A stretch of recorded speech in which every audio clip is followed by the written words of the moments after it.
Hello everybody, my name's Andy and I am passionate about learning languages.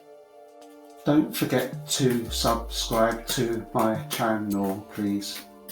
I would be very grateful. Hello everybody, so when I woke up this morning, I didn't set out to do this. I had no idea I was going to make a video about passion and motivation, etc. I woke up and I was going to make a video about something else. So I logged on to the Polyglot Conference website, and the conference doesn't go live until this evening, but there are already lots of discussions to read on there. So while I was on there, I started reading a thread that somebody had posted about 2021 language learning goals. And I know a lot of language learners like to set their goals year by year, and some people would like to do this as a 30-day challenge or 90-day challenge.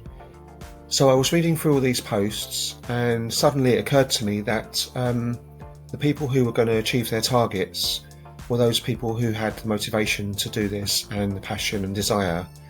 And I couldn't really gauge people's motivation from what they'd said in a written post, because obviously the person's enthusiasm comes across when they're talking to you. With all this in mind, it kind of triggered something off within me, and I started thinking about how I engage with the different languages that I've learned, and how was I motivated in the first place to learn. And most of the languages I've started learning have been because of somebody I've met who has inspired me to learn the language. So for example, when I worked in a shop, I met a Turkish lady who couldn't speak much English, and her sister could speak English, but she couldn't herself speak much English. So I decided to cram up and learn a bit of Turkish. And a few weeks later, when she came in the shop, I could say some things to her in Turkish, and it made her feel very special, and it was really good for me. It made me feel quite sort of glowing inside. It was a very two-way win-win sort of thing. So that was really good for me. But there are some languages in my life that I've started learning that I might not have learned if it wasn't for circumstances. So my biggest example is Spanish. So why did I start learning Spanish?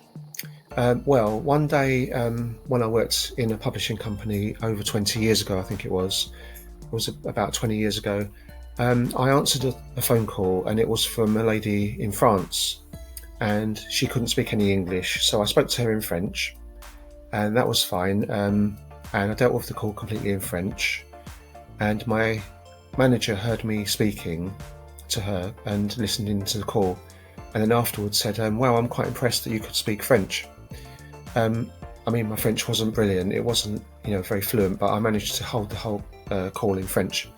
So he said to me, this was my boss, he said to me, do you speak Spanish or German? And I said, a little bit of German, Italian, but not Spanish. So he said to me, well, would you like to be involved in a project where we have French, Spanish and German customers abroad, and you can learn Spanish, we'll pay for it. So I thought, oh, that sounds quite good. Okay, so I went to night school, started learning Spanish, and I did an exam at the end of the year, and I passed, got good grades.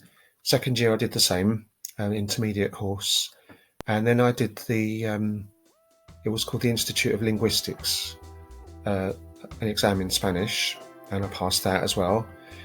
And then there wasn't any higher, I couldn't go any higher with the particular college I was learning through, so I decided to start doing an Open University degree in Spanish, and I did that first year of that, and I passed with a distinction.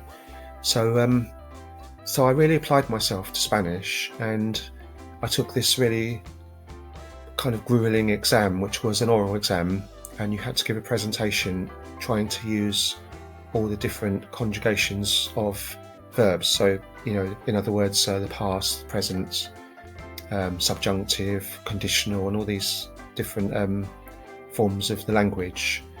And you didn't know what you were going to be presented as well. You were given a piece of paper 10 minutes before, and you had to pretend you were a director of a company to do with this piece of paper. And then you had to debate afterwards with all these people. So I did all that in Spanish, and I achieved quite a good level of Spanish, but I can't speak it now. It's 20 years ago, and I haven't really practiced and sort of maintained my Spanish. So with all this in mind, I think the reason I haven't really excelled in Spanish like I ought to have done with the amount of time I've put in is because I've never had that passion for learning Spanish. It's always been like a chore for me. And I would urge people to try not to learn a language if it's going to be an ought to, like I should learn this language. You should, in the first instance, try to learn a language if you are passionate about that language and if you have a strong motivation to learn it. Strangely enough, last week, I'm an addict for Pimsleur, the Pimsleur method, as you may know. And last week I ordered some Pimsleur Spanish CDs just because they were going quite cheap, and I thought I can't let them go. So I've ordered Spanish 1 and Spanish level 2. So I'm going to be listening to that in the background, and I'm going to try to engage with Spanish and try to rekindle my passion with Spanish, because I don't have any problems with the Spanish culture. I've only been to Spain once for 2 days, but it just turns out that I've had connections with other cultures like Italian, French culture, so I tend to speak those languages much better than Spanish. So what I'm going to do over the next month or so is just listen to these CDs, probably one a day, and hopefully try to rekindle my Spanish. And alongside this as well, I'm going to go back to Kurdish. So once the Polyglot Conference is over this weekend, I'm going to start focusing on Kurdish again and passively with Spanish. So watch this space. And so the point of me making this video is just to say that it's mainly passion, motivation and desire for learning a language that will help you learn a language more quickly and more efficiently and more enjoyably as well, more to the point, because if you're not enjoying what you're doing, life's too short to kind of who was that author?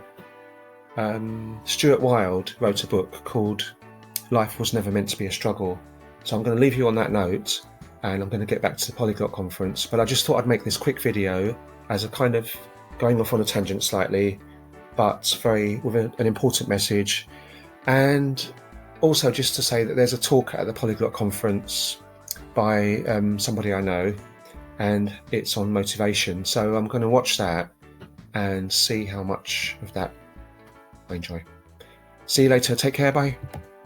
So motivation is the thing that keeps us going in language learning, and I feel motivated by doing things like making to-do lists. So setting a goal or setting a to-do list is really good because it gives you a kind of framework for something to aim for. I made a video a couple of months ago called SMART Goals. So you can set SMART goals in life, and SMART goals are realistic and achievable goals, rather than setting yourself very, very high goals, like that for example. Stick with the baby steps and something that you can achieve. Another good tip to stay motivated is to do some kind of exercise every day. So I'm not talking about grammar exercises, I'm talking about something physical. So if you don't yet do that, that can help with your sort of outlook on life, and it's a good way of